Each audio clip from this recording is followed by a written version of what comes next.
السلام عليكم ورحمة الله وبركاته. حياكم الله جميعا. رجل من أهل الصعيد والأستاذة نور صدى الحق. آه إن الحمد لله نحمده ونستعينه ونستهديه ونستغفره ونعوذ بالله من شرور أنفسنا ومن سيئات أعمالنا. من يهده الله فهو المهتد، ومن يضلل فلن تجد له وليا مرشدا. وأشهد أن لا إله إلا الله وحده لا شريك له، له الملك وله الحمد وهو على كل شيء قدير. أول بلا ابتداء وآخر بلا انتهاء. يسمع صوت النملة السمراء تحت الصخرة الصماء، في الليلة الظلماء. حي لا يموت، قيوم لا ينام. تنزه عن صفات النقص واتصف بصفات الكمال، فلا والد له ولا مولود له. خلق العباد وأحصاهم عدا، وكلهم آتيه يوم القيامة فردا. وأشهد أن محمدا عبد الله ورسوله. أولا سلام عليكم جميعا. الأستاذة الشهيدة الإنسانة المحترمة، ربنا يبارك فيها يا رب. النهارده حلقة، يعني في أغلب الناس يعني أو أغلب الأخوة قالوا لي مش عايزين الحلقة تبقى طويلة. يعني الحلقة في مجملها يعني مثلا تبقى 15 20 دقيقة، دي هتبقى أفيد دي. قلت له لا، الحلقة النهاردة هتبقى يعني طويلة بعض الشيء، لأن ممارسات الكنيسة، يعني العنوان بيقول: هل تعبد الكنيسة الأرثوذكسية الصليب أم المصلوب؟ هنقول أم الاتنين مع بعض. هنثبت ان فعلا ان المسيحيه او الطائفه الارثوذكسيه، اللي انا كنت واحد منهم، فعلا بتعبد الصليب، والادله موجوده في الطقوس اللي هم بيمارسوها. وهنشوف الكتاب المقدس بيقول ايه على اللي بيتعبد بالصليب. تسمحوا لي بس اقفل الكاميرا عشان الضوضاء اللي ورايا. طيب هنبدأ بسم الله. في مقدمة كلامي نقول للأخوة المتابعين: الذي يتأمل في عقيدة وطقوس وممارسات وتاريخ الكنيسة الأرثوذكسية بعيد كل البعد عن الكتاب المقدس، نجد الكثير جدا من مظاهر عبادة الأصنام. واسمحوا لي أن أنا أقول عبادة الأصنام. حياك الله يا أستاذ ابن الإسلام. إلى جانب عبادة المسيح، وقد تسربت هذه الممارسات والطقوس الوثنية من العصور الفرعونية إلى العصور الرومانية، ثم قام بها الأرثوذكس المسيحيين أو الأرثوذكس المسيحية، واستبدلت الحق بالباطل وأطلقت وعبدت المخلوق دون الخالق، كما جاء في روميا 1:25: وإن كل عقائد وممارسات وتاريخ الكنيسة الأرثوذكسية بدون تحديد مليئة جدا بمظاهر العبادة الوثنية. وطبعا معروف إن الوثنية هي من تعبد الأصنام المصحوبة بالفساد والإلحاد، وليس عبادة الله الواحد. وأي حد من المسيحيين يقول إن إسلام ممكن يكون بيفتري علينا. نحن لا نعبد إلا الله. وإنك اقتبست بكلام بولس في روميا. كان الرسول بولس ينادي الوثنيين في كنيسة روميا قبل الإيمان الحقيقي، وإن غضب الله معلق من السماء على جميع فجور الناس الوثنية الذين أو الذي أبدلوا مجد الله الذي لا يفنى بصورة الإنسان الذي يفنى، والطيور والدواب التي تشبه التماثيل في المعابد، وإنهم عبدوا هذه التماثيل دون العبادة لله. هرد عليهم وأقول لهم في أعياد الصليب، يعني أنا كنت بمارس الحاجة دي كوني كنت راجل شماس في الطائفة الأرثوذكسية. اقول لهم انا مش هقول لكم انتوا، لا، انا في اعياد الصليب كنت بمارس طقوس العباده لخشبه الصليب، من ايقاد الشموع امام الصليب والتبخير حوله والسجود له، وانشاد التسابيح والتهليل والتمجيد لهذه الخشبه المتمثله في علامه الصليب. وإلقاء التحية للخشبة كأنه إله حي يسمع ويستجيب. والاحتفال بأعياد الصليب والنيروز وأعياد الشهداء الذين تألموا مثل المسيح يعترفون بأن الألحان موجهة إلى الصليب. الألحان نفسها موجهة للصليب أي للخشبة، فالمديح يشمل الصليب والمصلوب. ويقول العلامة السرياني يوحنا الدمشقي في كتابه مقالات لاهوتية من إعدادنا صفحة 154 وصفحة 155، بيقول: يتميز المؤمنين عن غيرهم بعلامة الصليب وهو سلاح ضد إبليس. ويقول، بيقول يعني والله العظيم لو طفل هيقول له أنت مجنون يا يوحنا يا دمشقي، أنا آسف يعني، يقول أن العود الذي غرسه الرب في الفردوس في جنة عدن هو عود الشجرة، أي شجرة الحياة التي ترمز إلى الصليب. يعني شجرة الحياة اللي كانت في فردوس في الجنة أو في الملكوت كانت بتشبه الصليب. والله العظيم أول مرة يعني أسمع هذا الكلام، كلام يوحنا الدمشقي يعني. ويقول بقى كلام الراجل ده يوحنا الدمشقي في صفحة 155 بالظبط، بيقول ويجب على كل مؤمن السجود لخشبة الصليب. بيقول ويجب على كل مؤمن السجود لخشبة الصليب. الكلام ده يا جماعة في كتاب مقالات لاهوتية من إعدادنا صفحة 155. ويجب على كل مؤمن السجود لخشبة الصليب، لأن الصليب إشارة إلى المسيح نفسه. ويقول الأب متى المسكين في كتابه حياة الصلاة الأرثوذكسية صفحة 660: الصليب علم المسيحية. الصليب علم المسيحية الذي جمعهم من شتات الأرض، أي المسيح، وهو يحمل كرامة المصلوب وقوته وسلطانه، فيجب السجود أمام الصليب. يعني لازم تسجد أمام الصليب كأنه إله حي يسمع ويستجيب. طبعا الصليب ده عبارة عن خشبة، يعني عبادة وثنية. ويكمل متى المسكين: وأن يقدم كل ما يليق تقديمه للمصلوب عليه، وإن إكرامنا للصليب والسجود له، إكرامنا للصليب هو السجود له، يعني السجود لخشبة الصليب. ويقول العلامة ترتليانوس: وبه ننتصر على الأعداء، كما ذكره الآباء أغسطينوس وذهبي الفم. مش معود، لا والله العظيم الأستاذ معود ما قالش كده، يعني هو ذهبي الفم وأثناسيوس الرسولي وكيرلس الأورشليمي بيقولوا أن السجود لخشبة الصليب تعبير عملي يدل على المشاعر للخضوع لله، والخضوع أمام الصليب والسجود له هي عبادة لله. متى المسكين في كتابه اللي احنا لسه ذاكرينه من شوية، حياتنا حياة الصلاة الأرثوذكسية صفحة 660،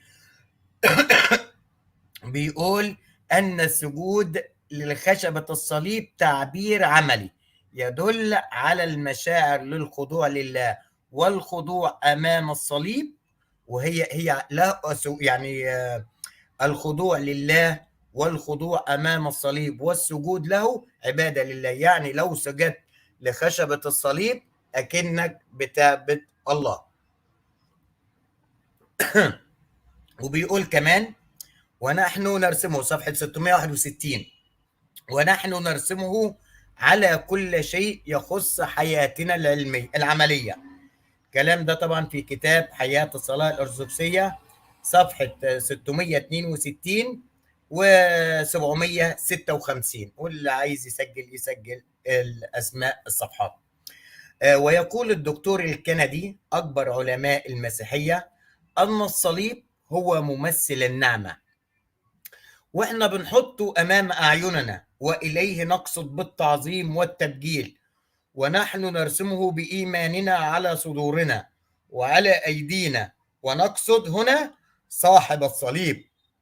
وبيقول كلام خطير جدا، بيقول ونحن معشر النصارى، يعني والله كلمة حتى النصارى يعني مش القرآن بس ولا الدسكولية بس ولا سفر أعمال الرسل بس، لا، ده في كتب خارجية كمان. بيقول ونحن معشر النصارى لا نعبد الصليب. طب بتعبد ايه يا عم؟ انما نعبد القوة الحالة في الصليب. ويقول الدكتور الكندي: إذا كانت الكنيسة القبطية تضع الصلبان في الكنائس وفوقها في مصر وبلاد المهجر وتستخدم رايات مرسوم عليها الصليب، فهل هي الوحيدة من تفعل ذلك؟ وهل ننسى علم إنجلترا مرسوم عليه الصليب؟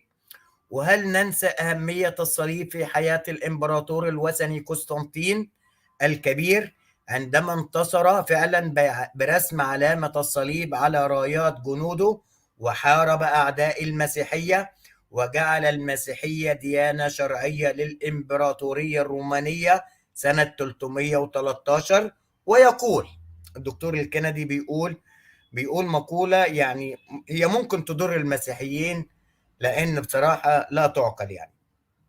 بيقول فجرب الآن بنفسك، بيقولوا الآن جرب بنفسك وتأكد من صحة قوة الصليب وفاعليته.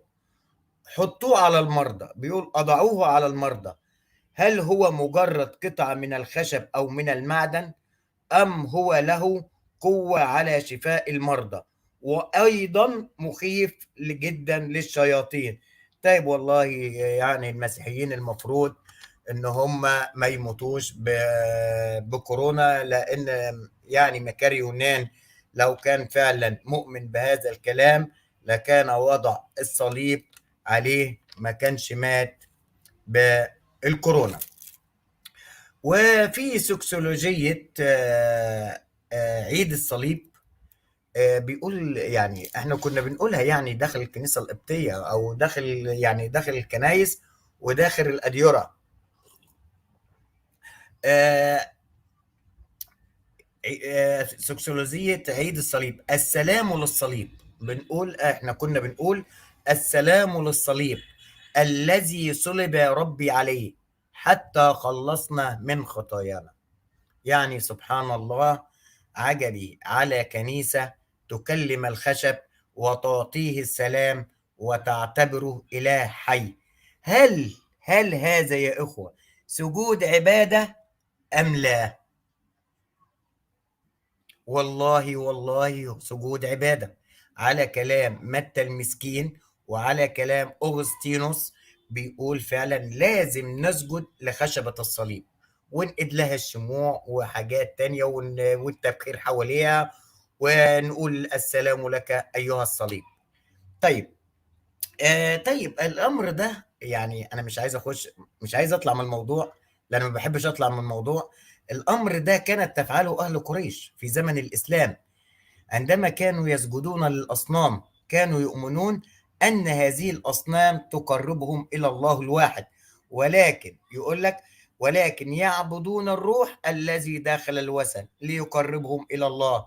هل هناك فرق بين مشركي مكة ومعشر النصارى الآن؟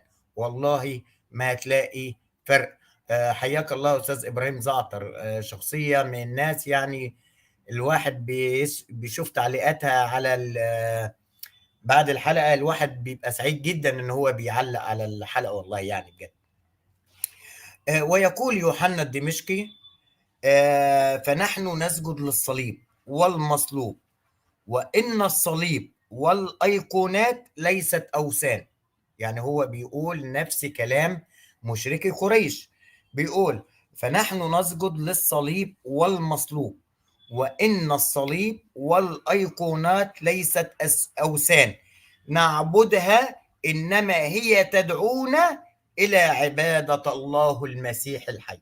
يعني إحنا لما بنسجد للخشبة الصليب أو للأيقونات اللي هي التماثيل أو الصور دي، بنعبد الحالة بتاعتها عشان تقربنا إلى الله، إلى الرب، إلى المسيح. ما فرق بين مشركي مكة والنصارى؟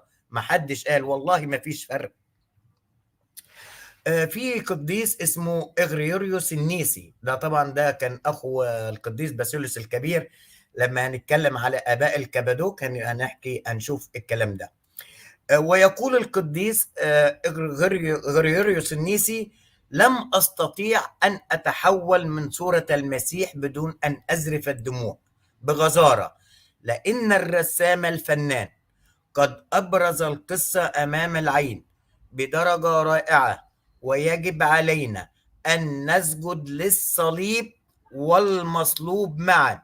ويقول: لا أرى خطأ في ذلك، وإنه مسموح به لكل مسيحي أن يتخذ الصليب مصدر قوة له، ويجب السجود والتعبد به. ويقول يوحنا الدمشقي أن خشبة الصليب تقودنا إلى التأمل في الروحانيات. أقسم بالله عبادة للصليب، أي عبادة للخشبة، تقودنا إلى التأمل في الروحانيات والإلهيات معا. ويقول باسيليوس الكبير أخو غريغوريوس النيسي: إن تكريم الصليب ينتقل بالشخص إلى احترام الصليب وتوقيره. ويقول: لقد ذكر العلامة القبطي بطرس السيدفني في كتابه القول الصحيح في آلام المسيح، كلام ده كان في القرن ال13، سمي الصليب سلطان، وأن له سلطان ومجد وملكوت لتتعبد به كل الشعوب. تتعبد، يعني كل الشعوب المفروض تتعبد بخشبة الصليب والأمم، وأن الصليب له سلطانا أبدي، لأن به ظهرت قدرة المسيح، بما أنه ظهر بالصليب قوة إخراج الشياطين بفعاليته. لذلك قال بولس في رسالته الأولى، القول المشهور في كورنثوس الأولى 1:18: أن كلمة الصليب عند الهالكين جهالة، أما عندنا فهي قوة الله. وفي غلاطيا 6:14: والفخر الذي له بالصليب أنا آسف. ويقول أيضا أن الكنيسة تعمل عيدين للصليب: في 17 توت تذكار اكتشاف الملكة هيلانا للصليب، و10 برمهات تذكار رجوع الصليب المقدس مرة أخرى إلى أورشليم بيد الإمبراطور هيراقل بعد أن أخذه الفرس بعيدا عن أورشليم.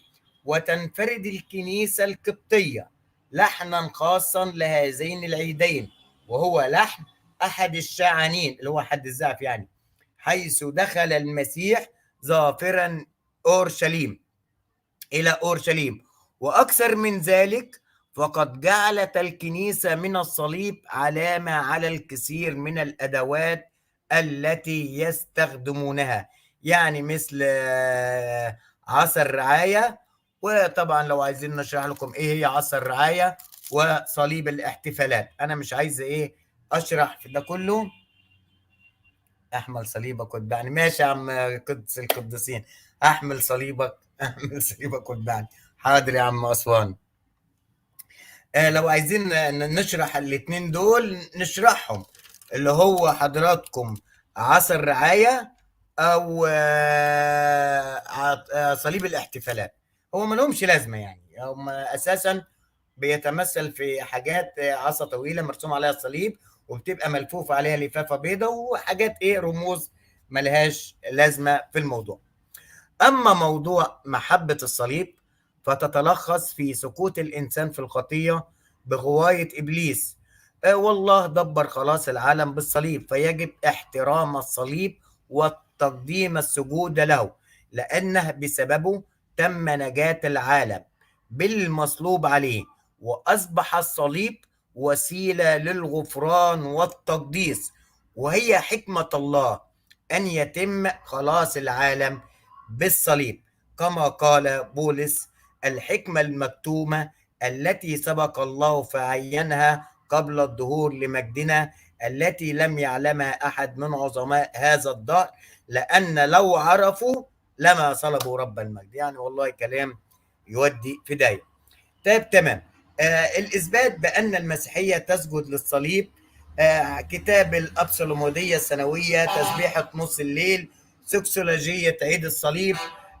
يعني السكسولوجية دي بتتقال بطريقة يعني حتى بشعة، يعني بيقول نحن أيضا معشر الشعوب أبناء الأرثوذكس. إحنا والله كنت بقول هذا اللحن، ولو عايزين أقولها لكم باللحن يا عم أسواني أقولها لك باللحن، عايزها بالقبطي تمام، عايزها بالعربي تمام. اشرح، قول يا معلم، قول ياتي كلامك حكم. ربنا يعزك يا عم قدس القديسين.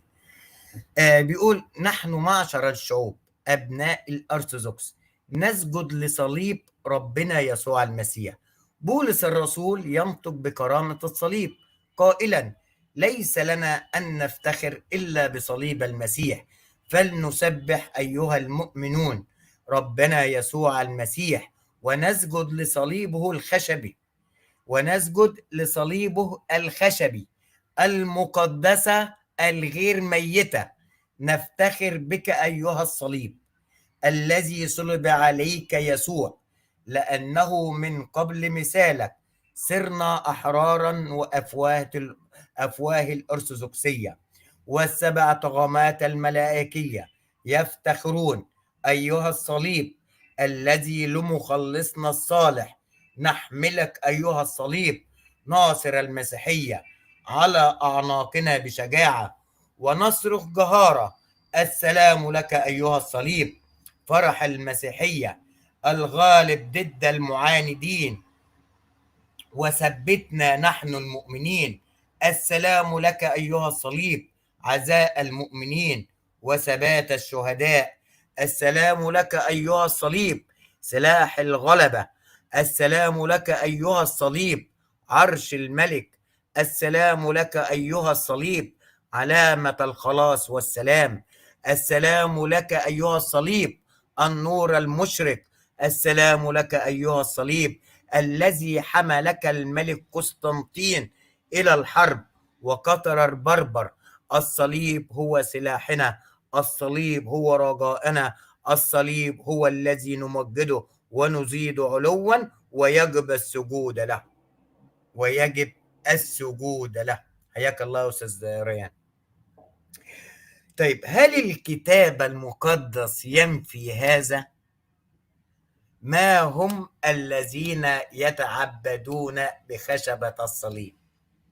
والله أشعياء 44 والتثنية 4:16. طبعا أنا مش هذكر الأعداد. وفي نص تاني في ترجمة الفان دايك حزقيال 45:20. النص ده لوحديه في أشعياء 45:20. هنشرح النص ده يعني ممكن هياخد وقت طويل، لان هجيب لكم العربيه المشتركه بتقول ايه، ترجمه الحياه بيقول ايه، العربيه المبسطه بتقول ايه، الترجمه الكاثوليكيه هي ملخصها ان الذين يتعبدون بالاصنام الخشبيه يصلون لاله لا يقدر ان يخلص. يعني اللي بيتعبد بالصليب الخشبي هو بيصلي لإله لا يقدر أن يخلص.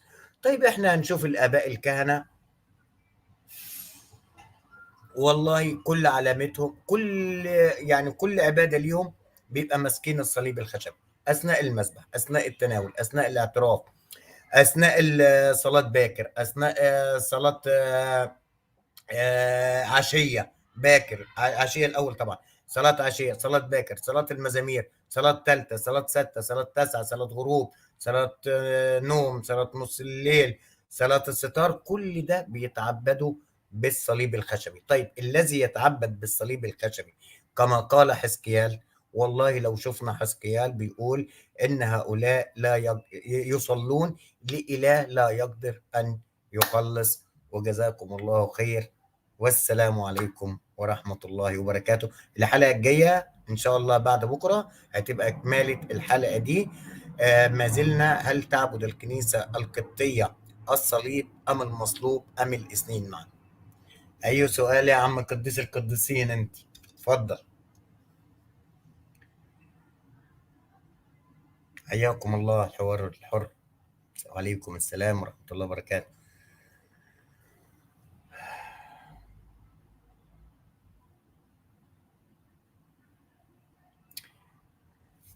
ما هو يا عم أسواني الألحان، في ألحان بتتقال في صلاة القداس الأغريوري، لأن القداس الأغريوري بيعتبر حزين. بيتقال في لحن اسمه آه، موت صليب العار، موت صليب العار، قبل أن تحمله حملته يا بار، سألت ماء ذقت خلا ذقت كل مرار. يعني احنا برضو هنقول من ده السؤال ده انا هجاوب عليه ان شاء الله الحلقة الجاية، لان هو كمالة ان شاء الله الحلقة الجاية يا عم اسوان. استاذ محمد مراد فامباير بين السطور، اهلا وسهلا والله يبارك فيكم. على فكرة الأستاذ معوض هو اللي قال لي ما تخليش الحلقة تزيد عن نص ساعة يعني. أنا بحب أعمل الحلقة ساعة، لا أنا قلت الساعة دي أقسمها على حلقتين، تبقى حاجات صغيرة نعرفها، وإن شاء الله يعني إيه تكون سهلة للمستمع.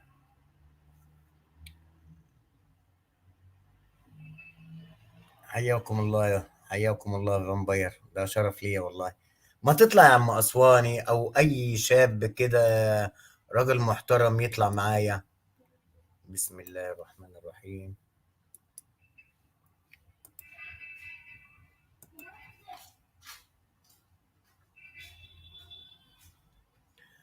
اطلع من أسوان.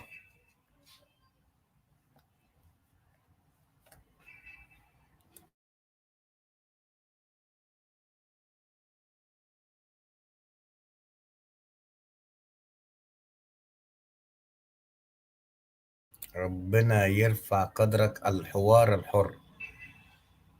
وعليكم السلام ورحمة الله وبركاته أستاذة فاطمة. ال...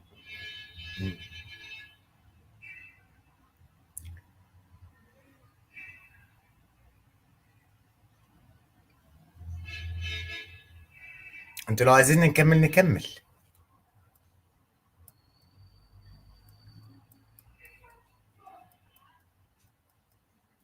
نكمل الحلقة، نخليها حلقة واحدة. حياك الله أختي فاطمة.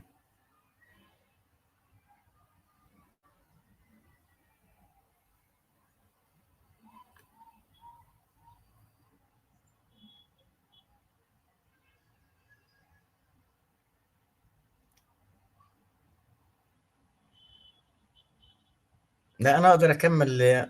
هو أخونا فامباير الحوار الحر نرتبها. حاضر يا عم، يا عم قديس القديسين، حاضر.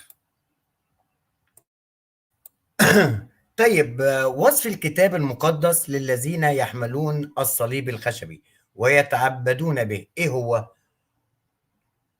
لو رحنا لنسخة الفان دايك أشعياء 45:20 بيقول: اجتمعوا وهلموا وتقدموا معا أيها الناجون من الأمم، لا يعلم الحاملون خشب صنمهم والمصلون إلى إله لا يخلص. هنا تنبأ أشعياء بأن هناك من سوف يحمل الصليب الخشب ويتعبدون به. طب تعالوا نشوف تحريف هذا النص، هل النص ده محرف أو اضاف عليه أو زاد عليه؟ وهنشوف بقية الترجمات بتقول إيه.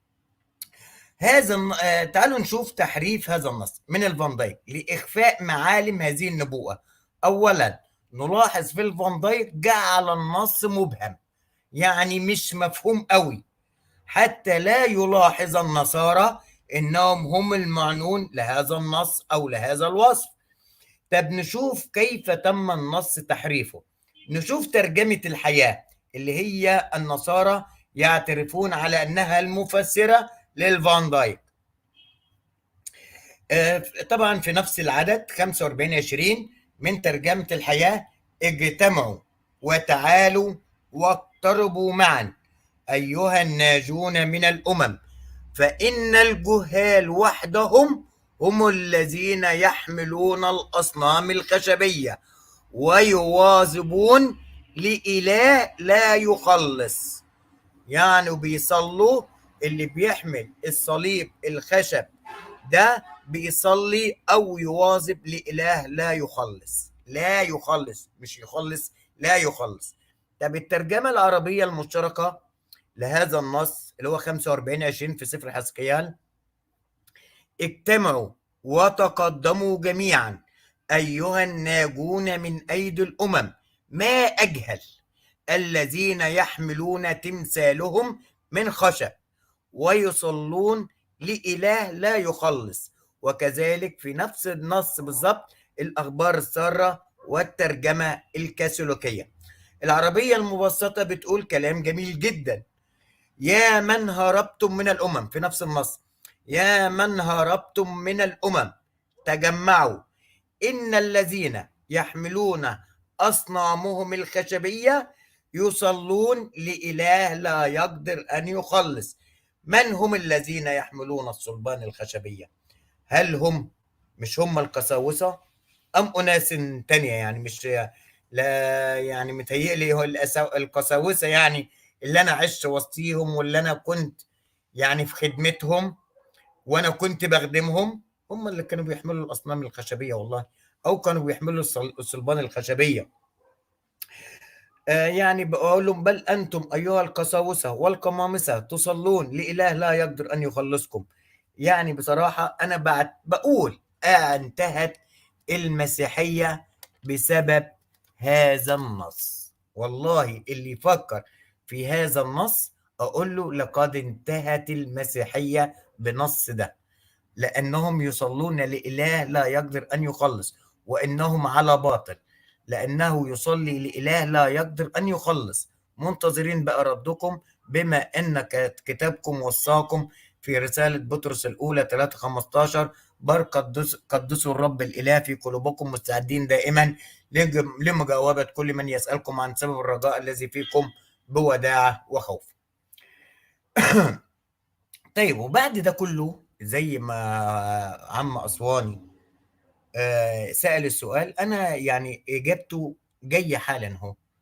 بعد ده كله تترنم الكنيسة الأرثوذكسية بترنيمة غريبة جدا بتقول: يا سيدي كم كان قاسيا موت صليب العار، وقبل أن يحملك حملته يا بار. يعني الصليب عار. سألت ماء فذقت خلا وذقت كل مرار، سالت دماءك من حشائك لتفتدي الأشرار. فوق الصليب يا حبيبي كم لاقيت الآلام، ما من تمادوا في إزاءك قد غفرت الآثام. طيب لي سؤال: ما هي تهمة المسيح؟ تهمة المسيح أو تهمة المصلوب إيه؟ طبعا احنا قلنا الكلام ده أول امبارح. هل وما هو الكلام الذي كان على المصلوب؟ تهمة المصلوب لابد أن تكون على العبيد المتمردين والمجرمين والقراصنة واللصوص والخيانة العظمى. يتم الصلب ده على حسب القانون الروماني طبعا، حيث يربط المحكوم عليه بالحبال أو يمسمر يديه ورجليه ويترك معلق حتى الموت. وكان من أول من فعل هذا الحكم بالصلب هم الفرس، ثم انتقل منها إلى الرومان. طيب عادة المصلوب دي بيكون إيه؟ العادة بتاع المصلوب، يعني المصلوب ده على الخشب ده بيكون إيه؟ طبعا بيكون ملعون ونجس، كما جاء في سفر التثنية 21:23: فلا تبت جثته على الخشبة بل تدفنوا في ذلك اليوم، لأن المعلق ملعون من الله، فلا تنجس أرضك التي يعطيك الرب إلهك نصيبا. وبولس يقول: المسيح افتدانا من لعنة المسيح، من لعنة الناموس، إذ صار لعنة لأجلنا، لأنه مكتوب ملعون كل من علق على خشبة. لو أنا مشيت مع أي واحد نصراني أن السيد المسيح هيبقى ملعون من واقع كتابك. حتى يا أخي إزاي ملعون وإزاي أدي الألوهية؟ إزاي ملعون وإزاي أدي الألوهية؟ تهمة المصليب، تهمة المسيح على حسب قول التجديف لا يأخذ بها القانون الروماني، وكانوا عليه أن يقدموا تهمة سياسية لقتله. وعندما فحصوا بيلاطس قال للكهنة: ها قد فحصت قدامكم ولا أجد فيه علة مما تشتكون عليه. طبعا ده في لغة 23. إذا أيضا حسب القانون الروماني المسيح لا يصلب، وعلى حسب القانون اليهودي اليهود ما عندهمش صلب، اليهود عندهم رجم. ما هي تهمة المصلوب؟ ومن هو المعلق على خشبة الصليب؟ سؤال أتمنى الإجابة عليه.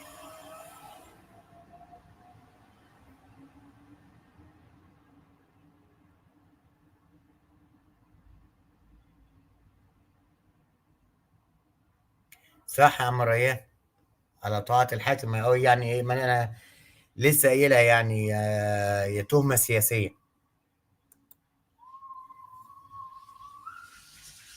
طيب كملنا اهو، نكمل تاني ولا كده رضا قوي؟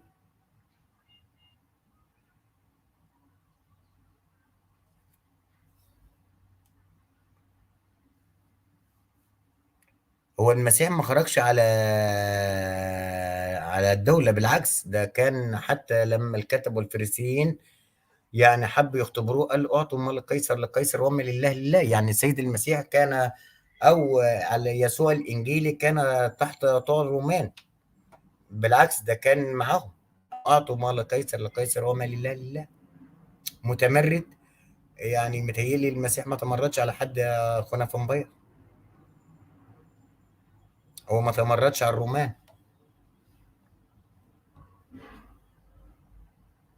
احنا كده وضحنا الحمد لله. حتى تهمة المصلوب دي احنا عملنا فيها 3 حلقات.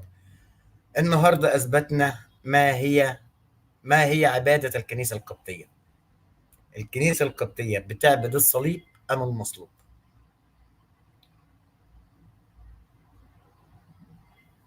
لا والله ده لسه ان شاء الله يعني في كمان هل تعبد الكنيسة القبطية الايقونات؟ هل تعبد الكنيسة القبطية الملائكة؟ هل تعبد الكنيسة القبطية الآباء الرهبان؟ لا لا لا، ده الكنيسة القبطية بتعبد يلوم أنا أذكرها لك بالترتيب. أول حاجة النهاردة الخشبة، بيعبدوا الصليب. بعد كده بيعبدوا الأيقونات. بعد كده بيعبدوا التماثيل.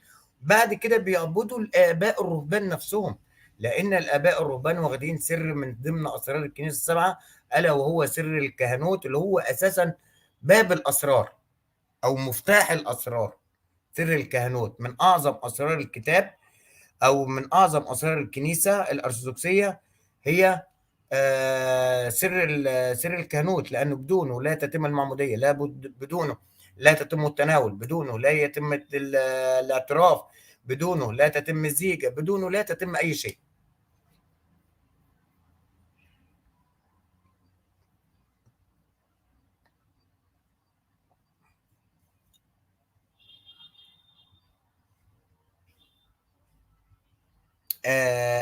أستاذ ريان بيقول: أليس سبب وشاية كاذبة من اليهود للتخلص منه؟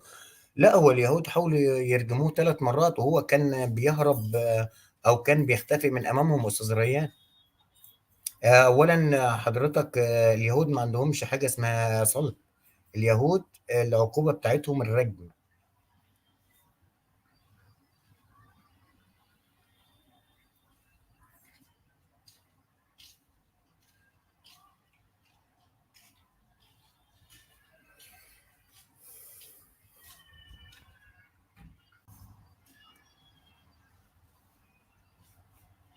أستاذ محمد مراد.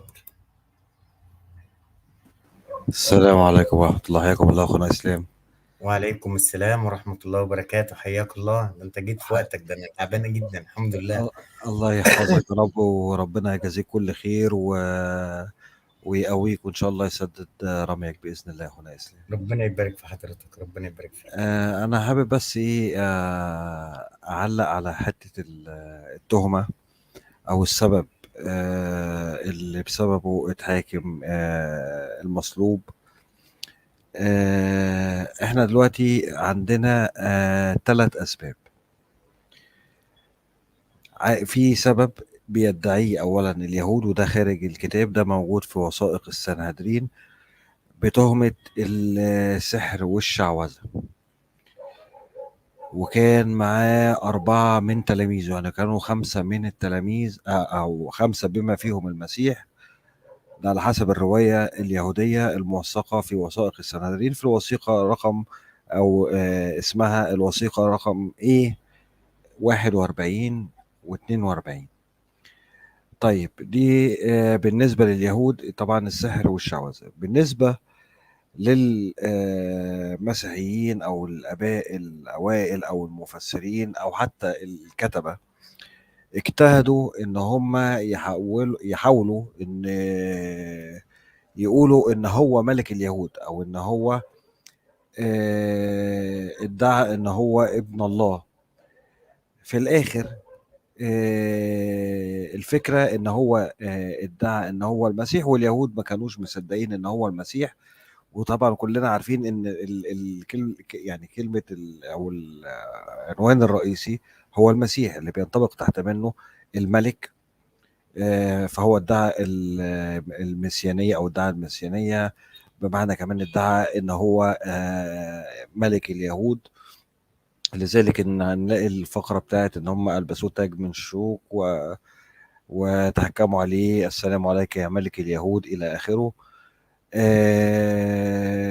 كمان إحنا ما بين تناقض في الأسباب اللي موجودة في العهد الجديد أو ما بين الأناجيل في السبب الحقيقي لقتل أو لمحاكمة يسوع أو قتل المصلوب، ما بين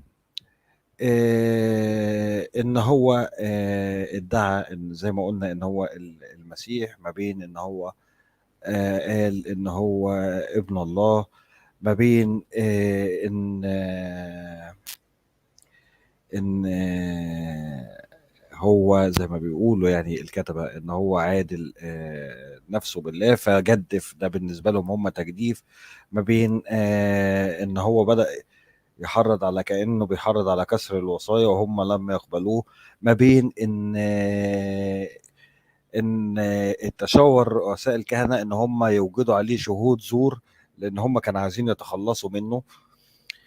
لكن السبب او السبب الحقيقي وراء محاولة قتل المسيح او السبب الغير معلن، ولكن تقدر ان انت تستنبطه وتستخرجه من الكتاب نفسه. رقم 1 زي ما قال بطرس في أعمال الرسل لما بيقول أيها الرجال الإسرائيليون كما كان آباءكم كذلك أنتم الذين قتلوا الذين سبقوا وأنبأوا بمجيء هذا البار الذي صرتم أنتم الآن مسلميه وقاتليه. يعني بطرس واقف يقول لهم يعني سبب القتل أو في سبب مشترك لقتل الأنبياء كلهم.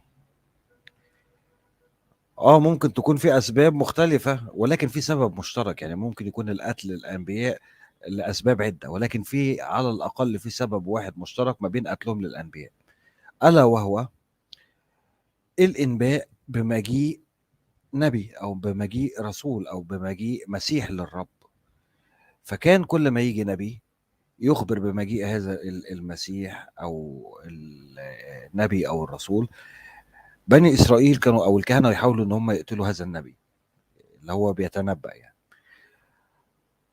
ولكن كاتب أعمال الرسل حاول يعمل إسقاط على إن هذا الشخص المتنبأ عنه هو يسوع، وده في الحقيقة غير منطقي. ليه؟ لأن يسوع من بني إسرائيل. لو كان هذا النبي العظيم اللي تنبأ عنه الأنبياء في العهد القديم أنبياء بني إسرائيل كان من بني إسرائيل، ما كانش بني إسرائيل أو الكهنة حاولوا إن هم يقتلوهم، إنما كان هذا النبي المتنبأ عنه واحد خارج بني إسرائيل. كذلك المسيح نفسه حاولوا إن هم يقتلوه لنفس السبب، لأنه جاء يقول كما قال الأنبياء من قبله، ويبشر بمجيء هذا المعزي اللي هو سماه المعزي. بالظبط كده. ليه؟ لأن هو قالها صراحة، هو قال لهم صراحة إن ملكوت الله ينزع منكم ويعطى لأمة تعمل أثماره. وأكيد الأمة دي ما تنفعش تكون الرومان. ليه؟ لأن الرومان هي المملكة الرابعة اللي في دانيال، أمة شريرة، وحش كاسر، لازم إن هو يزول من يعني أمام مين؟ أمام الشخص المتنبأ عنه أو صاحب المملكة الخمسة. فما ينفعش يكون الرومان اللي هم أصلا صنعوا المسيحية، بالتالي ما ينفعش يكونوا المسيحيين أصلا، لأن المسيحية صناعة رومانية. إنما إن ملكوت الله ينزع منكم ويعطى لأمة تعمل أثماره. مين هي الأمة دي؟ ومين هو النبي ده؟ في القصة بتاعت العازر في إنجيل يوحنا الإصحاح 11 و12، الكهنة قالوا جملة في غاية الخطورة أخونا إسلام. قالوا إيه؟ إن تركناه هكذا، بيتكلموا على المسيح، يؤمن الجميع به. إن تركناه هكذا يؤمن الجميع به أو يؤمن الكثير به، فيأتي الرومان ويأخذون موضعنا وأمتنا. وده إسقاط خاطئ وتحريف في النص الأصلي باين قوي. ليه؟ لأن الرومان أصلا موجودين، في إمبراطورية رومانية موجودة أصلا، وفي مملكة رومانية، وفي نفس الوقت هي محتلة الأرض المقدسة.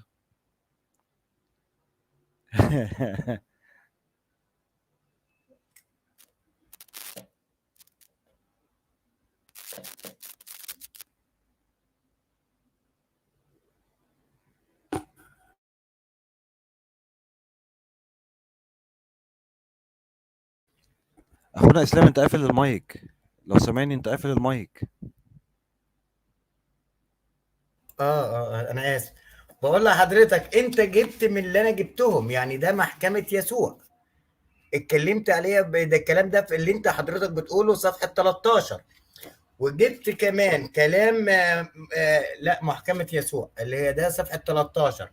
وجبت كلام لماذا الصليب بالذات صفحة 22. وجبت إجابة سؤال 7 أيام لا تنساها البشرية للأنبا غبريال صفحة 33. نفس الكلام اللي حضرتك بتقوله قالوا نفس ال3 كتب ده بالظبط يا أستاذ رمضان. الله يحفظك أخونا إسلام. فهم بعد قصة العازر وبعد إقامة العازر من الأموات والمعجزة الكبيرة اللي حصلت، آمن بيه كثيرون، خصوصا إن حوالين العازر قصة كبيرة يعني خارج الكتاب، قصة تاريخية، وإن العازر ده كان كاهن أعلى عند اليهود، مش مجرد شخص عادي ومن بيت كبير جدا. عشان كده كان في يهود كتير وكهنة راحوا العزا ده. المهم الكذبة الغير منطقية أو التحريف الغير منطقي لما قالوا لا إن تركناها كذا يؤمن الكثير به أو يؤمن الجميع به فيأتي الرومان ويأخذون موضعنا وأمتنا. باينة قوي إن هم ما ينفعش يكونوا رومان، إنما مين؟ الإسماعيليين. الغريبة بقى إن النص ده موجود في إنجيل برنابا بالشكل الآتي: إن تركناها هكذا فيأتي الإسماعيليون ويأخذون موضعنا وأمتنا. الله يفتح عليك، الله يفتح عليك يا أخونا إسلام. فهو ده السبب المخفي أو السبب الحقيقي لمحاولة التخلص من المسيح، لأن اليهود كانوا بيطمعوا، وخصوصا بعد التحريفات الكتير اللي عندهم، إن المسيح هيجي منهم فيملكهم على الأمم، بل بالعكس إن هم كمان يستعبدوا بمعنى أصح الإسماعيليين، لأن عندهم حقد غير طبيعي على الإسماعيليين، كما سرقوا قصة الذبيح وحرفوها في الأول. فما تجيش أنت يا يسوع بعد كل القرون دي من الزمن وتضيع لنا كل اللي احنا، او الصناعه اللي احنا، صناعه الاباء اللي هم الكهنه اللي حرفوا، وتيجي انت تضيعه لنا. لا، احنا مستمرين. الكتاب البترولوجي، اه. فهو ده السبب الحقيقي. جزاكم الله خيرا اخونا اسلام، واسف ان كنت قطعتك، ولكن المايك برضه، المايك يا حبيبنا يا اسلام، انت نستمع جيت ليك في ان شاء وقت الله. والله، لان لسه جاي من الشغل، يعني بطلع من الساعه 10 برجع الساعه 11 بالليل. ببقى هلكان والله، يا دوبك ببقى مجهز الحلقه كده قبلها بيوم، وبقى يعني ايه، وبقولها كده يعني ايه والله، حتى على الغيب كده الحمد لله يعني. ربنا يا رب يجازيك كل خير ويقويك يا رب، وان شاء الله يجعله في ميزان حسناتك. انا تشرفت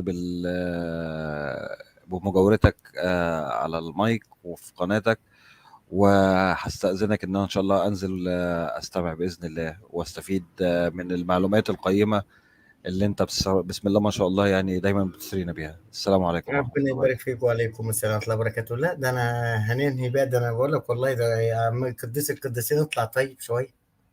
ربنا يبارك فيك يا استاذ فامباير، والله يعني شرفتنا يعني. وده وسام على يعني على صدري والله انك تكون موجود معايا والله. يعني بجد يعني تحية ليك ولحضرتك ولكل المتابعين. واقول لكم يعني استودعكم الله، وان شاء الله نلتقي في حلقة قادمة. هل تعبد الكنيسة القبطية او الارثوذكسية الايقونات؟ انا كنت شخص من الناس دي. انا والله كانت ممكن، انا كان ليا شفيع الا هو اسمه ماري مينا. انا يعني كنت ما بطلبش من الرب يسوع، لا انا كنت بطلب من ماريمينا. يعني كنت بقول له يا ماريمينا، يا كان في ناس بتقول يا ماري جرجس، في على حسب ان شفيعك ده انت بتطلب منه. حتى في اب الاعتراف، اول ما بتختار اب اعتراف بيقول لك مين شفيعك. انت بقى بتقول له ماريمينا، ماري جرجس، ماري مرقس، الانبا انطونيوس، الانبا بولا، هكذا يعني. وطبعا دي سير قديسين بيبقى الايقونات بتاعتهم في في داخل الرهبان، داخل الاديره. وطبعا انت كشخص مسيحي، انت اول ما بتشوف الايقونه دي او الصوره دي، بتجد مثلا صوره، تروح حاطط ايدك عليها وبايسها وبتسجد لها، او بتعمل ليها المطانيه بتاعته، مطانيه قدامه.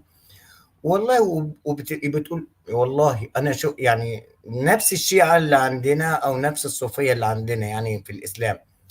يا ماري جرجس اعمل لي كذا، يا ماري مين اعمل لي كذا، يا ابا نوب اعمل لي كذا، يا انبا انطونيوس، يا انبا بولي، يا انبا كذا. وطبعا واجب عليك انك تسجد دي الارثوذكسية يعني.